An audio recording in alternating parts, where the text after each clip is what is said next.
The first sit I'm going to talk about is Zay Jones.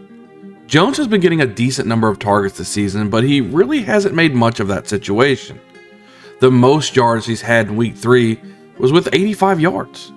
Now this week he goes against the Broncos defense, who has allowed the second least receiving yards to opposing wide receivers.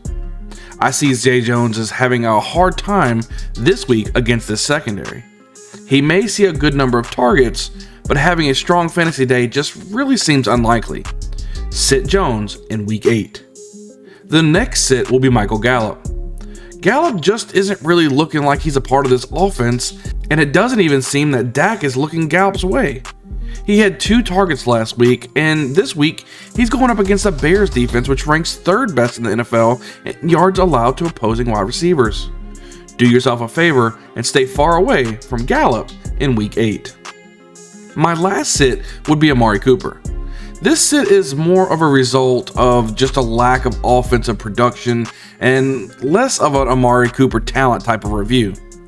You just aren't seeing this offense produce good enough offensive numbers, and it hurts the fantasy players overall within this offense. Now, with that being said, the last 2 games from Jacoby Brissett hasn't really been terrible, throwing for 266 yards and then last game for 258 yards, but I see him coming back to earth this week against the Bengals defense. There has only been 6 receiving touchdowns through 7 weeks, on top of the lack of production. I'm just seeing this matchup as a no-go for me. Sit Amari Cooper. The first start at wide receiver in week 8 that I'm going to talk about is DJ Moore. PJ Walker stepped in at quarterback and really focused in on Moore. Last week, Moore had 7 receptions for 69 yards and a touchdown, and this week he gets matched up against the Falcons defense, giving up the 2nd most receiving yards a game this season. There may not be much of passing yards in this offense, but it looks like the yards that they do have, it all really goes to DJ Moore. Start Moore in week 8. The next start is going to be DeAndre Hopkins. Hopkins came back from a 6-game suspension last week and had a great day. This week, he gets to go at it against the Vikings defense that's allowing the 5th most passing yards to opposing wide receivers.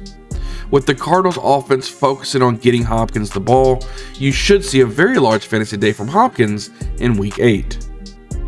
The last start I'm going to talk about is Hunter Renfro. Renfro has been a huge disappointment thus far this season, but I'm seeing a very good game in store against a beat-up Saints secondary. Renfro has made his name on being a possession receiver for this offense, and when Davante Adams came into town, he kind of became the unknown man. So I just think this game that he kind of gets back on track, I would start Renfro in week 8. Now on to the Bengal Tiger start of the week. The Bengal Tiger start of the week is going to be AJ Brown. Brown gets a dream matchup this week against the Steelers defense, who gives up the most receiving yards a game to opposing wide receivers this season. Hurts and Brown have a natural connection, and with the Eagles coming off of a bye week, they will be healthy and ramped up, ready to continue their dominance. AJ Brown is my favorite wide receiver this week, and it isn't even close.